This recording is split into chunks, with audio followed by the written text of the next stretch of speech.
Assalamualaikum warahmatullahi wabarakatuh.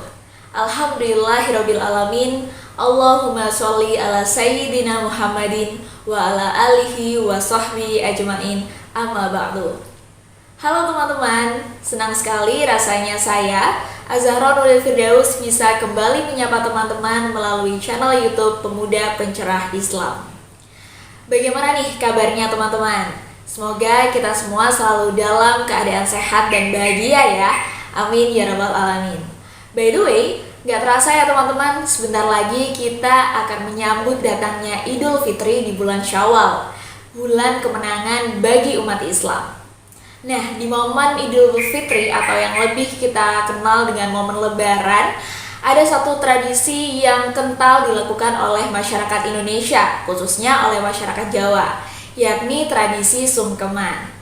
Oleh karena itu, di dalam video kali ini, saya akan membahas topik tentang pandangan Islam mengenai tradisi sungkeman.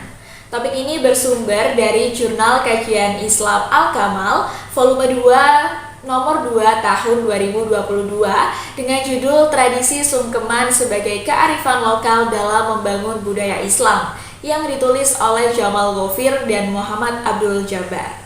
Jadi bagaimana sih Islam memandang tradisi sungkeman? Yuk simak baik-baik ya teman-teman. Tradisi adalah suatu kebiasaan yang sudah dilakukan sejak lama dan dilakukan secara turun-temurun dari generasi ke generasi berikutnya. Dan tradisi menjadi bagian dari suatu kelompok atau masyarakat. Nah, dalam suatu tradisi biasanya mengandung unsur serangkaian kebiasaan baik, aturan, dan juga nilai-nilai positif yang masih relevan dengan kebutuhan masyarakat serta bisa dijadikan sebagai pembelajaran. Nah, tradisi sungkeman adalah salah satu tradisi yang masih eksis dilakukan di Indonesia, terutama di daerah Jawa. Istilah sungkeman sendiri berasal dari bahasa Jawa yang berarti sujud atau tanda bakti. Nah, ada dua jenis tradisi sungkeman yang dilakukan di masyarakat Jawa. Yang pertama yaitu sungkeman Lebaran. Biasanya sungkeman Lebaran ini dilakukan ketika Lebaran Idul Fitri. Pada momen ini biasanya anggota keluarga yang lebih muda itu bersimpuh, kemudian mencium tangan dan memohon maaf kepada orang atau anggota keluarga yang lebih tua. Hal ini dilakukan sebagai bentuk wujud penyesalan dan juga permohonan maaf atas segala perbuatan buruk yang pernah dilakukan kepada orang yang lebih tua. Nah, selain sungkeman ketika Lebaran, ada juga jenis sungkeman yang kedua, yakni sungkeman pernikahan. Di mana si anak itu biasanya melakukan sungkem kepada orang tuanya untuk mengucapkan rasa terima kasih kepada orang tua yang sudah membesarkannya, sekaligus juga untuk memohon restu dalam membangun rumah tangga barunya. Nah, dari sini dapat disimpulkan bahwa tradisi sungkeman itu adalah sebuah prosesi adat yang dilakukan oleh orang yang lebih muda kepada orang yang usianya itu lebih tua, dengan tujuan sebagai bentuk penghormatan atau bentuk permintaan maaf atau bisa juga untuk bentuk rasa terima kasih. Nah, biasanya sungkeman itu dilakukan dengan cara membungkukkan badan atau berjongkok sambil mencium tangan orang yang lebih tua. Nah, dengan gestur merendah kepada orang yang lebih tua itu, sungkeman memiliki makna yang baik, yakni sebagai sarana untuk melatih kerendahan hati, sopan santun, juga untuk menghilangkan sifat egois dalam diri kita.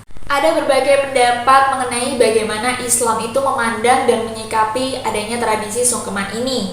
Ada yang pro, namun juga ada yang kontra. Nah, untuk menilai dan menghukumi bagaimana tradisi sungkeman ini, kita bisa meninjau dari dua pandangan hukum. Yang pertama, hukum asal atau hukum agama Islam, dan yang kedua, dari sudut pandang tradisi.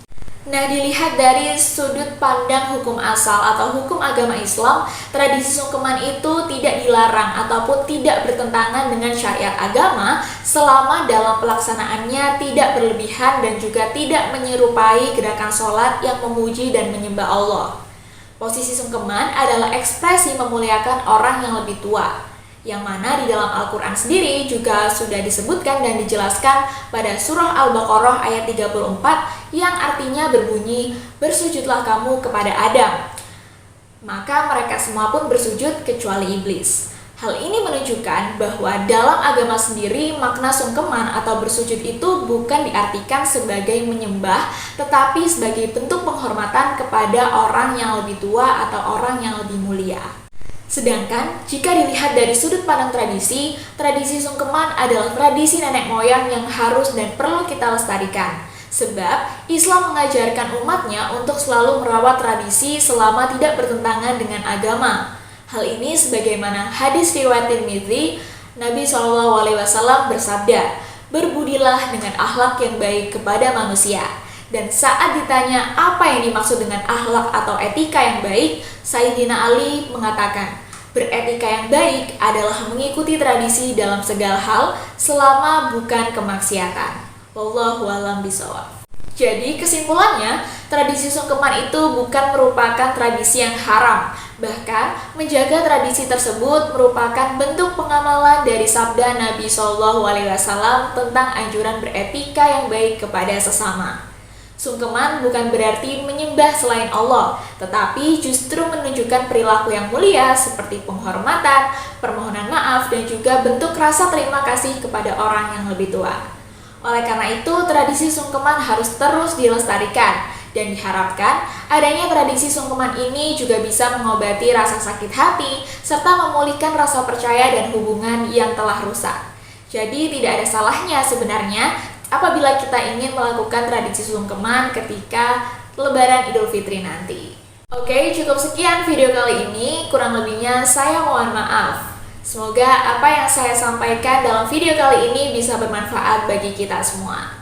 Jangan lupa juga ya teman-teman, saksikan video-video lainnya dalam channel YouTube Pemuda Pencerah Islam. Terima kasih. Wassalamualaikum warahmatullahi wabarakatuh.